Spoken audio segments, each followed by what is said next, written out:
The faint, intermittent mewling sound was what first caught John's attention, a fragile whisper against the vast silence of the Botswanan morning. It was not the usual chorus of cicadas or the distant cry of a raptor. This was something small, urgent, and undeniably vulnerable. His steps, usually purposeful and resonant across the wooden floor of his barn, became hesitant, then crept forward with an almost imperceptible stealth. What he discovered nestled amongst a forgotten pile of burlap sacks in the dim light of the far corner defied immediate rational explanation. A tiny bundle of fur, no bigger than his hand, shivering. It was a kitten, or so he believed, abandoned and utterly helpless, and its presence there, in his quiet sanctuary, began a chain of events that would forever alter his understanding of the wild heart of Africa, revealing an unbelievable truth hidden beneath what appeared to be an innocent rescue. John was an American, a man whose life had been a vivid tapestry woven with threads of adventure and an unwavering devotion to the untamed corners of the world. A renowned wildlife photographer and passionate conservationist, he had traded the hustle of his homeland for the serene yet fiercely alive rhythms of rural Botswana. His homestead was a rustic yet comfortable haven, nestled on the fringes of a sprawling wilderness that pulsed with a raw, primal energy. Here, among the dusty plains and acacia woodlands, he found his purpose, his camera lens becoming an extension of his soul, capturing the fleeting beauty and often brutal realities of African wildlife. He lived a solitary existence, though never truly alone, surrounded by the subjects of his art and the focus of his conservation efforts. His days were a meditative dance of observation, documentation, and quiet stewardship, often beginning with a routine check of the barns and outbuildings, not just for maintenance, but to ensure no smaller creatures had sought refuge there, a testament to his profound compassion for all living things. This morning's inspection, however, was dramatically different. The creature before him, small and pathetic, stirred something deep within him. Its fur was a mottled fawn color, speckled with darker, indistinct spots that seemed to shimmer in the weak morning light filtering through the high barn windows. Its eyes, still partly closed, flickered open to reveal a startling intensity, a glint of something untamed, even in its current state of extreme weakness. It was undeniably a feline, small enough to fit into the palm of his calloused hand, yet it possessed a certain feral elegance, even in its fragility. It made no immediate attempt to flee, merely observed him with an unnerving stillness, punctuated by another weak, high-pitched cry. John, accustomed to the raw majesty of lions and the graceful power of leopards from a respectful distance, felt an immediate primal pull to protect this tiny being. It appeared utterly alone, clearly too young to be without its mother, and dangerously exposed to the myriad perils of the African bush. His first overwhelming instinct was simply to help, to offer warmth, sustenance, and a chance at survival to this seemingly abandoned domestic kitten. He bent down, his shadow falling over the small heap of fur, extending a cautious hand. Before we delve deeper into this incredible story, one that will challenge your perceptions and pull at your heartstrings, a journey of discovery and profound connection in the heart of Africa, please take a moment. We invite you to subscribe to our channel right now, right here, and hit that notification bell. By doing so, you'll ensure you don't miss a single moment of this unfolding narrative, our next amazing adventure, and many more inspiring true stories from the wild corners of our world. Join us as we uncover the astonishing truth behind John's extraordinary find. John, with gentle hands, transferred the tiny creature from the cold barn floor into a small makeshift bed lined with an old, soft blanket in his living room. He offered a saucer of warm milk, which the kitten cautiously lapped up, though with a strange intensity he hadn't seen in any domestic feline. Its movements were surprisingly fluid and powerful for such a small thing, each stretch a coil of nascent muscle. He noticed then, under the soft lamplight, the distinct markings that weren't quite the tabby stripes or typical patched patterns he was accustomed to. They were more like intricate rosettes, a kaleidoscope of dark shapes against a tawny fur, beautifully irregular and unlike anything he had ever seen on a house cat. The first few days were a struggle. The kitten refused store-bought cat food, only showing interest in the milk John laboriously warmed. Its eyes, a piercing gold even at this young age, held a fierce independence. When John tried to hold it, the animal would wriggle free with surprising strength, often letting out a low, guttural hiss that was more akin to a warning than a plaintive meow. Its paws, disproportionately large, were tipped with incredibly sharp claws that it seemed to know how to use with unnerving precision. He found scratches on his furniture, not from playful batting, but from what looked like determined attempts to climb. He'd never encountered such an agile, untamed spirit in a creature he believed to be a domestic kitten. It scaled curtains with shocking ease, perched on bookshelves, and surveyed its new surroundings with an almost predatory gaze. He tried to provide toys, soft balls of yarn, and dangling feathers, but the kitten largely ignored them, preferring to stalk imaginary prey behind furniture or pounce on unsuspecting dust bunnies with an intensity that seemed out of place for a house pet. Sleep was often fitful for John. The creature would pad silently through the house, a shadow in the night, occasionally letting out a soft, chuffing sound that vibrated through the quiet homestead. There was a wildness in its eyes, an untamed energy that no amount of petting or gentle coaxing could diminish. He named it Shadow in his mind, though he knew that wasn't a name he could possibly keep. Concern began to grow into a dull ache in John's chest. This was no ordinary kitten. Its behaviors were too unusual, its markings too exotic, its independence too pronounced. He had been around countless domestic cats in his life, and this tiny being defied every expectation. Could it be a rare breed? A hybrid? He pondered the possibility of a large serval or some other wild cat, perhaps escaped from a private collection, though such things were highly uncommon in this remote part of Botswana. The nearest town with a proper veterinary clinic was several hours' drive away, across dusty, unpaved roads. The thought of such a long journey for a fragile creature worried him, but he knew he couldn't simply care for it without professional guidance. He carefully placed Shadow into a ventilated carrier, an old dog crate modified with soft bedding, hoping the confined space wouldn't trigger too much distress. The small animal seemed to sense the change in routine, its golden eyes darting around with a mixture of apprehension and curiosity.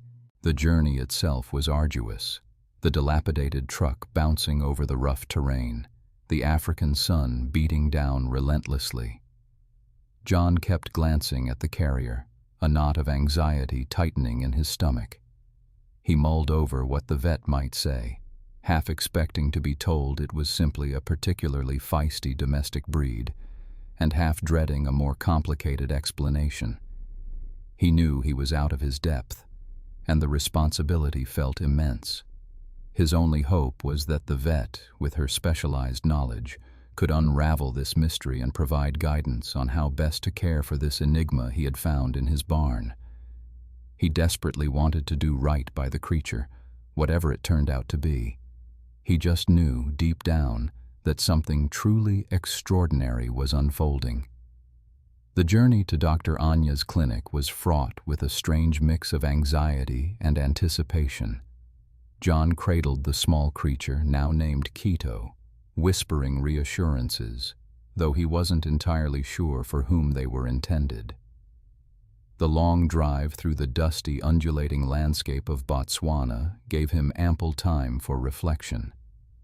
He mentally reviewed every peculiar habit, every unusual marking he'd observed in the past few days, hoping to provide the vet with as much detail as possible. He knew Quito was special, but his wildest imaginings hadn't prepared him for the truth that awaited.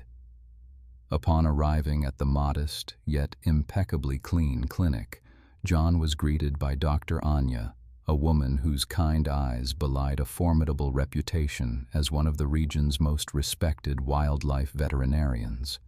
Her office, adorned with maps of protected areas and photographs of rehabilitated animals, immediately put John at ease. He carefully placed the carrier on the examination table, and with a gentle, experienced hand, Dr. Anya coaxed Quito out. Her initial observations mirrored John's own growing concerns. She noted the animal's disproportionately large paws, built for powerful strides, and its robust musculature, far more developed than any domestic kitten its size. As Quito moved with an almost liquid grace across the stainless steel table, Dr. Anya's brow furrowed in concentration. She ran her fingers over its coat, meticulously examining the distinctive rosette spots that adorned its fur, spots which John had initially dismissed as a unique pattern for a rare breed. These weren't random splotches. They were intricate, sophisticated patterns designed for camouflage in the dappled light of the bush. During her thorough physical examination, Dr. Anya listened to Quito's heart, checked its teeth, and assessed its reflexes.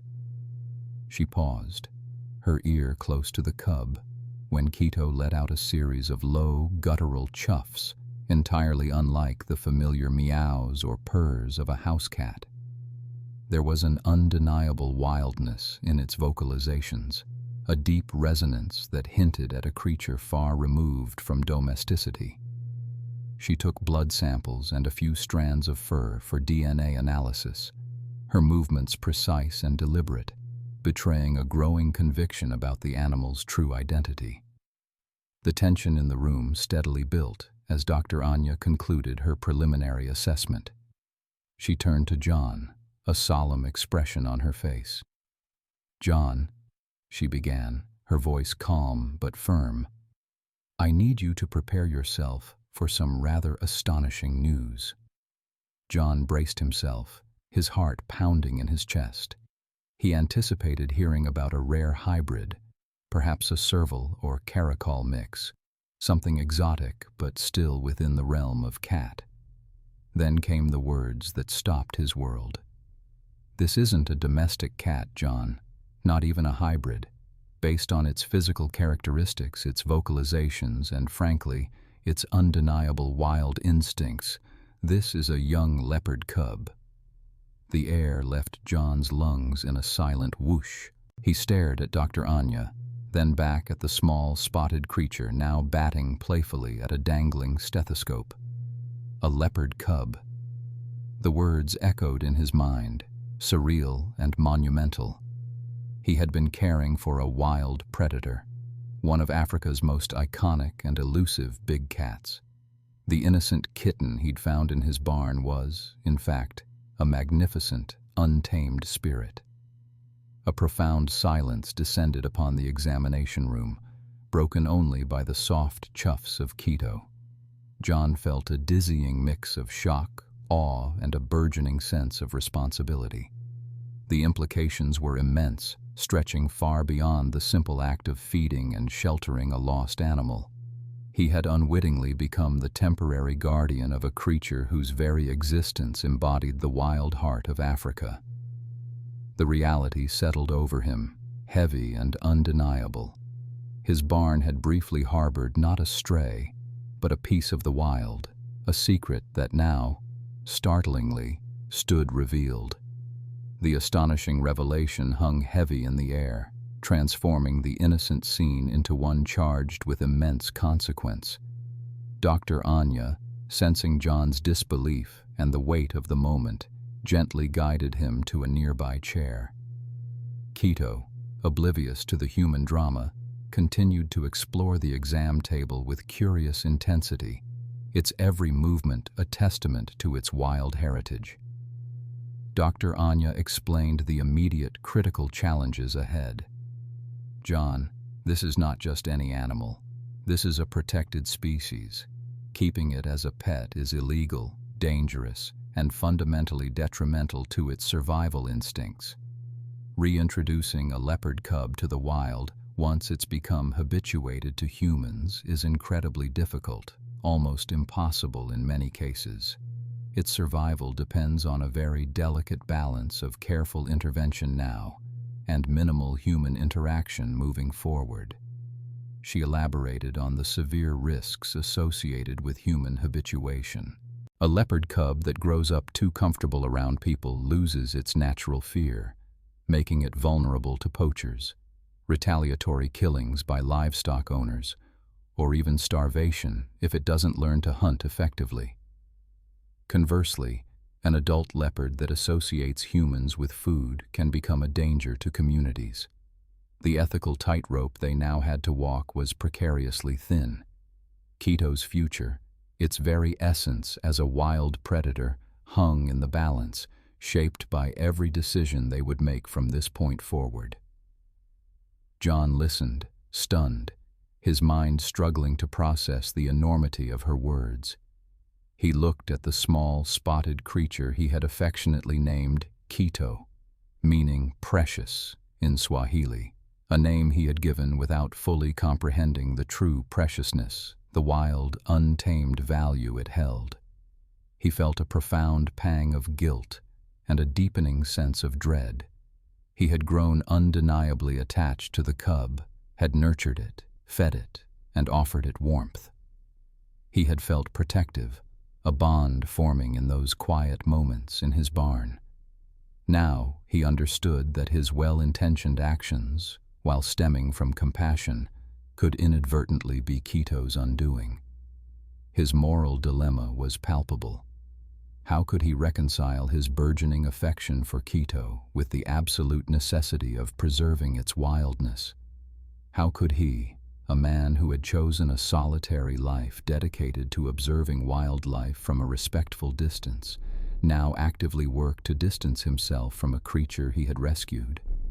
The idea of Quito becoming dependent on him, becoming less of a leopard and more of a captive curiosity, was deeply disturbing.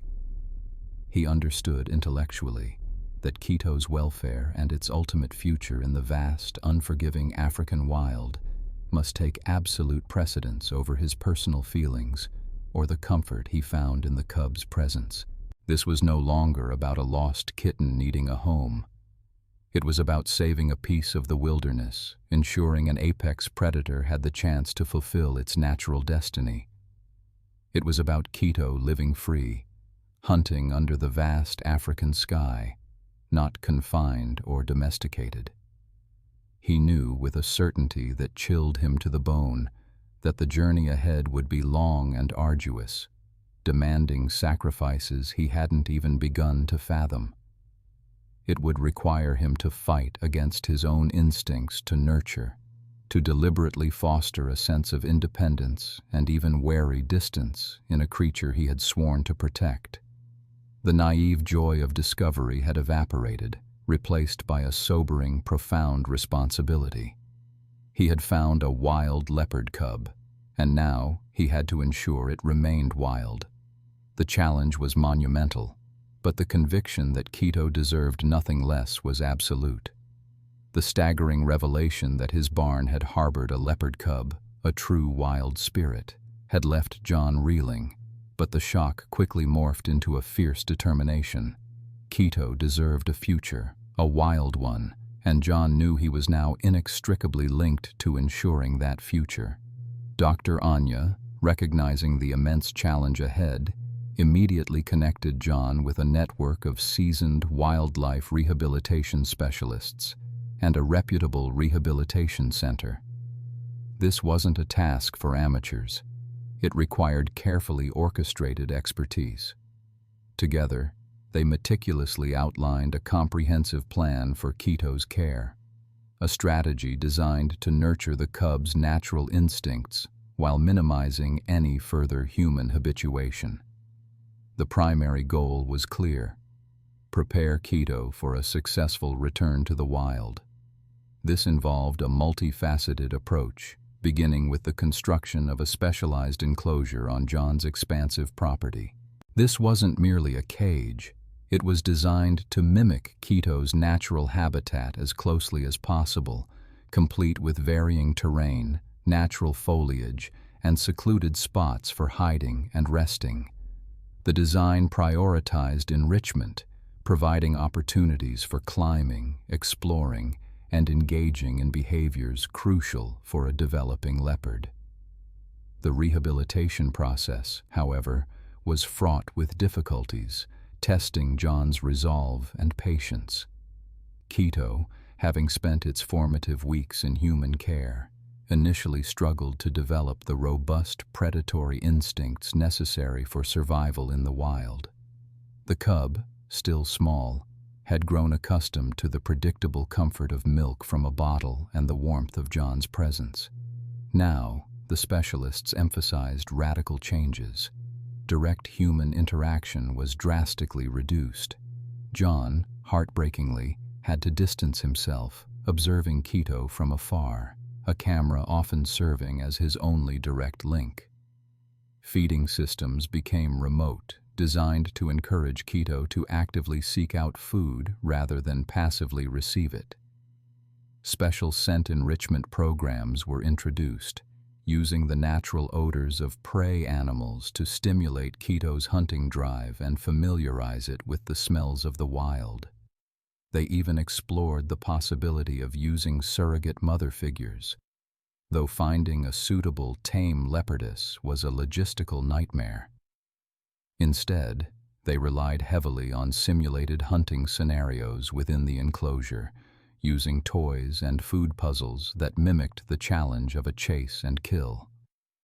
John's emotional journey during this period was deeply, agonizingly intertwined with Quito's slow but steady progress. There were days of immense frustration when Quito seemed listless or showed little interest in the enrichment activities. John would watch from a hidden vantage point, his heart aching with the desire to intervene, to comfort, but knowing that his personal feelings had to be secondary to Quito's long-term survival.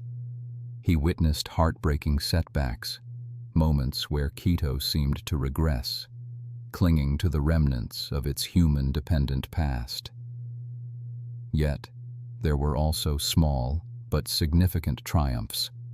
The first time Quito stalked a remotely placed food item with genuine focus, the first tentative pounce, the growing agility and confidence in its movements. Each tiny step towards wildness was a monumental victory, fueling the team's determination and reinforcing John's commitment. He meticulously documented every phase with his camera, capturing the raw beauty of Quito's awakening instincts, a poignant narrative unfolding through his lens. The enclosure became Quito's training ground, a bridge between two worlds, carefully preparing the cub for the ultimate test of its innate wild spirit. The path was arduous, paved with both hope and challenges, but the ultimate goal remained firmly in sight: a free Quito, thriving in its natural habitat. As months melted into a year, Quito's transformation was nothing short of remarkable, a testament to the meticulous rehabilitation plan orchestrated by Dr. Anya and her dedicated team. The tiny, vulnerable cub John had cradled in his arms was steadily growing into a powerful, agile, juvenile leopard. The specialized enclosure on John's property, designed with numerous hiding spots, climbing structures, and varying terrains, became a living classroom where Quito's innate wild instincts were slowly but surely reawakened and refined. The remote feeding systems had proven crucial, ensuring Quito associated food with the environment, not with human hands. Initially, Quito had approached the hidden food sources with a hesitant curiosity, but over time, a predatory keenness began to sharpen in its eyes. John would spend hours observing from a discreet, camouflaged blind, watching Quito stalk and pounce on strategically placed prey items, often small, live rodents or birds introduced to hone hunting skills without human interference. These were difficult moments for John, witnessing the raw, visceral reality of predator and prey. Yet he understood their absolute necessity. Quito's movements, once clumsy and playful, now possessed a fluid grace, a silent deadliness that spoke of its true nature. A profound shift occurred in Quito's behavior. The initial, almost puppy-like dependency on human presence had faded, replaced by a growing wariness and an instinctual caution. If John or any of the team members entered the enclosure for maintenance or observation, Quito would melt into the shadows, becoming an almost invisible specter, only its piercing gaze betraying its presence. This increased avoidance of humans was a critical milestone, indicating a successful rewilding process.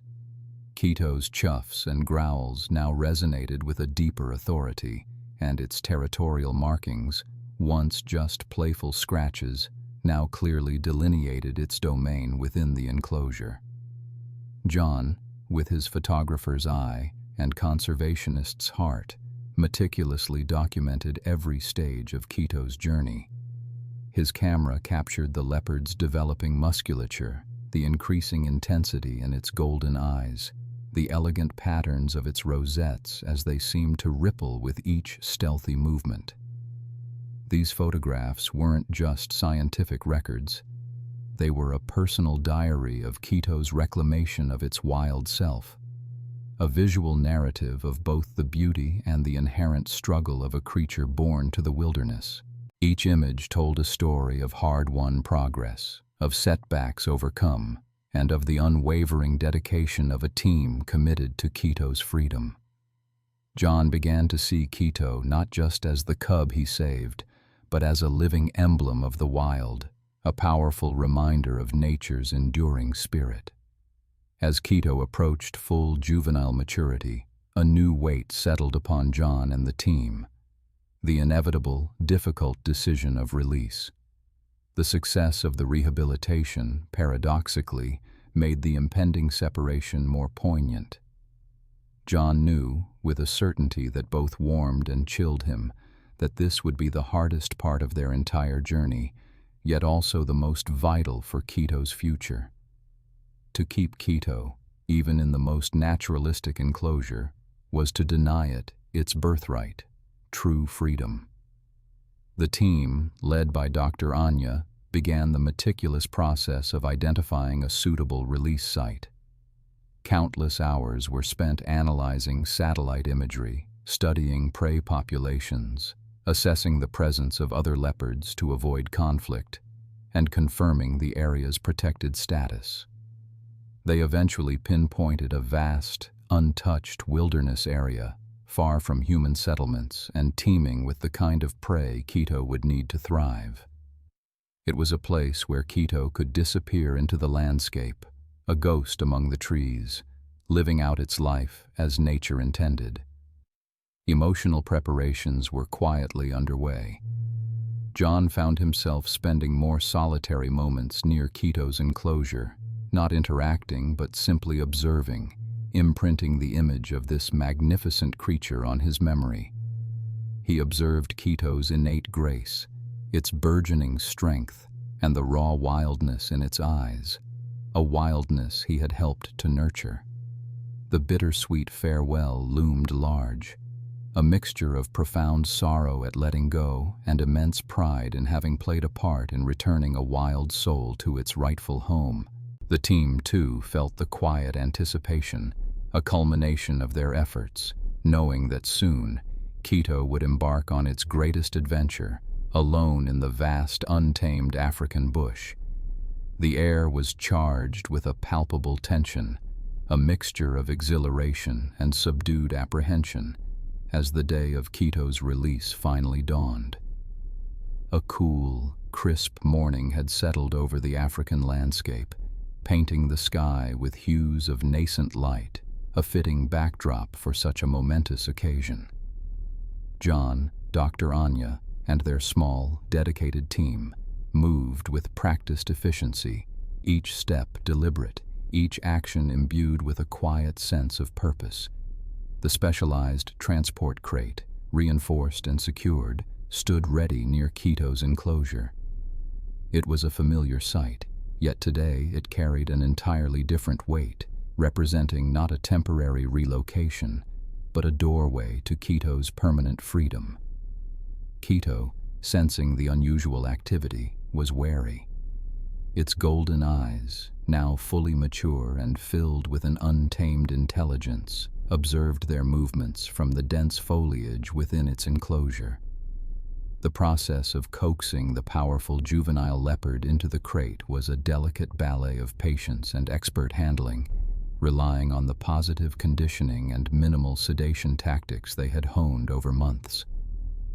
Finally, with a soft thud, Quito was secured, albeit with restless energy vibrating through the metal bars. The journey to the designated wilderness area was long and arduous, traversing rough terrain, each bump and jolt a reminder of the raw, untamed nature awaiting their charge. John drove with an intensity that belied his calm exterior, his gaze frequently flicking to the rearview mirror to ensure Quito's comfort and security. Upon arrival at the chosen release site, deep within a protected reserve, the atmosphere shifted to one of hushed reverence. The location was breathtakingly wild, a mosaic of acacia woodlands, rocky outcrops, and a meandering river teeming with life. There were no visible signs of human habitation for miles, only the symphony of birdsong and the distant calls of other wildlife. The team positioned the crate away from the vehicle, ensuring a clear path for Quito to emerge into the natural environment with as little human interference as possible. John took a deep, steadying breath, his heart a drum against his ribs. This was it. The release itself was meticulously orchestrated. With a synchronized movement, the crate door was gently unlatched and opened, revealing the wary leopard within. For a long moment, Quito hesitated, its head low, eyes scanning the vast, unfamiliar expanse before it. John and the team stood back, almost invisible within the natural camouflage, their breaths held collectively. Then, with a sudden burst of raw power and silent grace, Quito sprang from the crate. It didn't bolt immediately, but paused, assessing its surroundings with an innate predator's caution. It sniffed the unfamiliar scents, its ears swiveling, taking in every sound, every whisper of the wind through the leaves. The moment stretched, suspended in time, as John watched Quito's transformation from a captive creature to a truly free one. Quito took a few tentative steps, then with increasing confidence began to explore. It moved with a fluid elegance, disappearing briefly behind a rocky outcrop, only to reappear moments later, silhouetted against the morning sun. John felt a lump form in his throat, a sharp pang of bittersweet sorrow. He had nurtured this animal from a vulnerable cub, had watched it grow, had poured his heart and soul into its survival. And now, he had to let it go. He watched as Quito, with a final, almost imperceptible glance back towards the humans, melted into the dense bush, its distinctive rosettes dissolving into the dappled sunlight and shadow. It was a profound, poignant moment of letting go, an act of ultimate love and respect for the wild. John felt a deep, wrenching sense of loss, a void where Quito's presence had been. Yet, alongside this ache, surged an immense flood of pride. He had done it. They had all done it. They had returned a magnificent wild creature to its rightful kingdom. The bond they had formed was not broken, but transformed, now spanning the vast expanse of the African wilderness, a silent testament to their shared, incredible journey.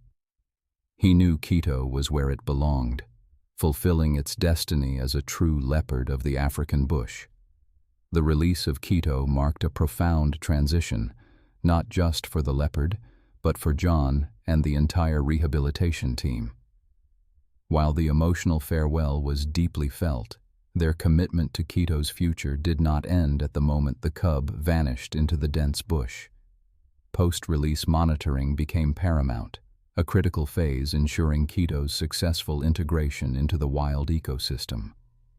The team had meticulously fitted Quito with a state-of-the-art tracking collar, a tiny beacon of hope emitting vital data about its movements, hunting success, and overall well-being. This technology allowed them to observe Quito's progress remotely, a necessary detachment to prevent any further human habituation. Weeks turned into months, and the data streams from Quito's collar painted an encouraging picture. Quito was not just surviving, it was thriving. Its movements showed increasing confidence and territorial understanding, ranging across a suitable area for a young leopard. The tracking frequently indicated successful hunts, evidenced by prolonged periods of inactivity in specific locations, suggesting Quito was able to secure prey. There were no alarming signs of distress or undue interactions with other large predators, nor any concerning movements towards human settlements. Quito was finding its place, a testament to the rigorous rehabilitation efforts and the leopard's innate resilience. John received regular updates from Dr. Anya, each report a quiet reassurance that their bittersweet goodbye had been for the greater good. This experience fundamentally reshaped John's life and purpose. Having witnessed Quito's journey from a vulnerable cub to a magnificent wild leopard, he felt an even stronger calling to dedicate himself further to wildlife conservation. His photography, already a powerful tool, now carried an even deeper emotional weight. The images he captured of Quito, from its earliest days in his barn to its final steps into freedom, became the cornerstone of a compelling narrative.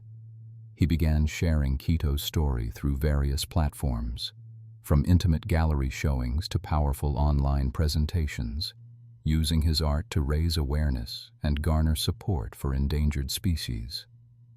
John found a new voice, one that spoke not just through his lens, but through the profound impact of a single leopard's journey. He collaborated with conservation organizations, lending his expertise and Quito's story to broader campaigns, advocating for habitat preservation, anti-poaching initiatives, and responsible wildlife management. John realized that true love for wildlife wasn't about possession or proximity. It was about honoring their wildness, protecting their natural habitats, and ensuring their freedom, even if it meant letting go. This profound understanding brought him a new kind of peace, a sense of purpose that transcended his previous solitary existence. The story of Quito, the tiny cub mistaken for a barn cat, transformed into a powerful testament to the incredible resilience of nature and the profound impact that one individual, driven by compassion and dedication, can have on conservation. It underscored the delicate balance required to coexist with the wild, highlighting the importance of every creature, no matter how small or seemingly insignificant at first glance. Quito's story resonated deeply with many, becoming a beacon of hope for wildlife conservation efforts across the continent. It highlighted the urgent need for human responsibility in safeguarding these precious ecosystems. John, once a solitary photographer, now stood as a passionate advocate, his life inextricably linked to the wild heart of Africa and the magnificent creatures that called it home. The initial shock, the intense care, the difficult decisions, and the eventual release had all woven together to create a narrative that continued to inspire. If this powerful story touched your heart, just as it touched John's and ours, please take a moment to like this video, share it with your friends and family, and leave a comment below sharing your thoughts on Quito's incredible journey. Your engagement helps us reach more people and spread these vital conservation messages. And please don't forget to subscribe to our channel and click that notification bell so you don't miss our next amazing adventure into the wild, where we continue to explore the breathtaking beauty and urgent needs of our planet's most extraordinary inhabitants. Check out our next video for another incredible journey into the wild, where every story is a testament to the enduring spirit of nature.